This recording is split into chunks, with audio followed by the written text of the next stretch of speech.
कहते हैं कि नींद अगर हम ठीक से करें, and what does it mean by ठीक, एक तो मात्रा कि कम से कम 6 से 8 घंटा या जो भी आपको रिफ्रेशिंग लगे, जो भी आपको एक तंदुरुस्ती लगे, जो भी आपको एक अच्छा लगे, उतना तो मात्रा क्वांटिटी लेना ही है।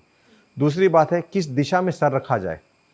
बहुत लोग गड़बड़ करते हैं और अर्थ के जो भूगोल के इलेक्ट्रोमैग्नेटिक को मैं हिंदी में क्या बोलूं पता नहीं, जो भी है वास्तु शास्त्र में हाँ, जो वास्तु बताते शास्त्र में हैं, एग्जैक्टली। तो इलेक्ट्रोमैग्नेटिक से वो पंगा ले लेते हैं, if I can use a colloquial language, या उनसे भिड़ लेते हैं by sleeping with the head towards the north. बहुत गड़बड़। आयुर्वेद में साउथ, दक्षिण पे आपके सर, बेड किसी भी तरह पे हो, बेड का अलाइनमेंट, लेकिन आपका सर आपके दक्षिण में रहे। ईस्ट भी अच्छा ही है, साउथ एंड ईस्ट अच्छा है। वेस्ट पश्चिम कुछ कुछ डिंगी डांगी ठीक है, जैसा चलता है, लेकिन ऐसी यूज डिंगी डांगी बिकॉज आई एम डेलिबरेटली, मुझे पता है आपका बहुत ही कुलीन और बहुत ही मर्यादा का पॉडकास्ट है या सॉरी शो है, लेकिन मैं इसीलिए जानबूझ के यूज करता हूँ कि जहन में रहे।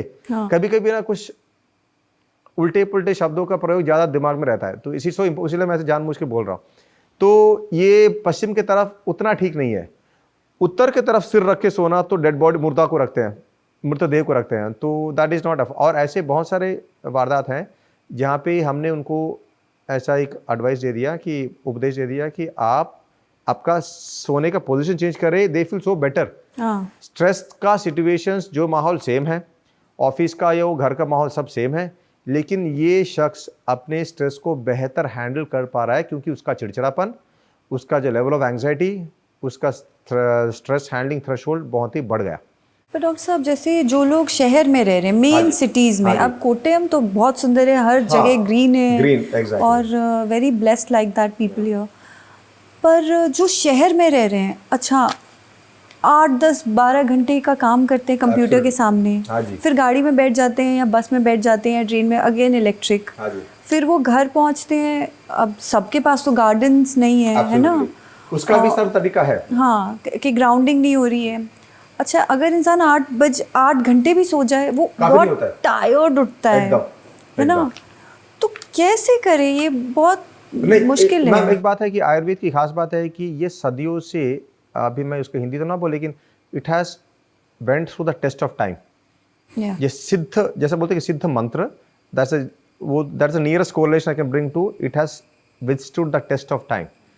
इन्वेजन आफ्टर इन्वेजन हुए, आक्रमण पे आक्रमण हुआ, वो भले अफगान हो, जहाँ सा भी हो, मंगोल हो, जो भी हो, फिर भी ये प्रथा यहाँ पे अड़ी रही, डटे रही, और बहुत ही सकारात्मक रूप से लोगों के स्वास्थ्य पे उसका परिणाम पड़ा। तो इसका मतलब ये कुछ तो ठोस है। Let us take in that empirical, scientific study वगैरह अलग, वो अलग की बात, तो let us take it that empirically. हाँ, तो इसमें क्या है कि ये अभी के everyday Ayurveda and modern man, ऐसा मैं एक फ्रेजिंग ऐसा मैं बोलूँ, तो अभी भी ये बहुत ही सकारात्मक रूप से इफेक्टिव है और कार्यक्षम है। तो मैं जो सिटी वालों है उनको कहता हूँ कि आप घर तो आओगे, आप एक बेसिन मान एक सफिशिएंटली, जिसमें कम से कम 5 लीटर तो हो जाए, बेसिन पानी में आप नमक, सेंधा नमक हो, सॉल्ट, जैसा भी, आयोडाइज हो, आयोडोज ना, कोई बात नहीं पड़ता, सी सॉल्ट जो भी हो, आप डालें, और आपका पाँव आपके एंकल को आप एडी बोलते हैं, हाँ एडी, हाँ एडी तक वहाँ रहे, जैसे सॉक्स का थोड़ा ऊपर आ गया रखे, तो आपका ये अर्थिंग हो जाएगा। तो अभी मैं हाउसिंग कॉलोनी है, हर जगह पे ग्रीनरी हो या ना हो नहीं पता, तो उनको ये बेहतर पड़ता है। तो उसमें क्या होता है ना कि यू आर अर्थिंग कर देते हैं, अनवायरिंग योर सेल्फ, तो ये कुछ हद तक ये ठीक हो जाता है। अब प्राणायाम तो कोई भी जानता है कि प्राणायाम योग का है, लेकिन योग अलग कहते हैं लोग, प्राणायाम अलग कहते हैं, जो भी हो, प्राणायाम द ब्रीदिंग। हमारे जीवन में पहली बात और आखिरी बात सांस लेना, तभी बच्चा रोता है। आप जानते हैं कि जो मैटरनिटी वार्ड्स में बच्चे को कूटते हैं या पिटाई करते हैं, अगर वो नहीं रोता, क्योंकि इसका मतलब है कि लंग्स चालू नहीं हुआ है, प्रारंभ नहीं हुआ है, लास्ट भी निश्वास हो जाता, मतलब दिस ब्रीथ गोज आउट। तो pranayama is the connection link between body and mind, वो पुल होता है शरीर और मन का। तो प्राणायाम, आप अभी मैं आपसे गुस्सा हो रहा हूँ ना, तो मेरा सांस फूलेगा मैम, मैं गुस्से में हंस के नहीं बोल सकता मैं आपसे, मतलब गुस्से में मेरा खौलेगा, खून खौलेगा जैसे कहते हैं। दुखी होते हैं तो भी सांस धीमे पड़ता है, आक्रोशित होते हैं तो बहुत बढ़ जाता है।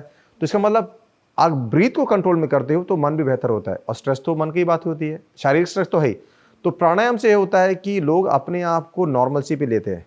अभी मैं बाबा रामदेव जी इतना कंट्रीब्यूट उन्होंने किया है, इतना योगदान है उनका, लोगों को इतना सिखाया उन्होंने, जितना भी ट्रेनिंग हुआ। वैसे जो भी योग गुरु हैं, कुछ भी नहीं ना मैम, आप योगा कभी जाओ ना, सिंपल सी आप आंख बंद कर लो, पूरा खींच लो जितना खींच सकते हैं, और जितना ये भी चलता है मैम। ऐसा नहीं है कि 1 2 4 निकालो या 2 4 6, ऐसा कुछ नहीं है।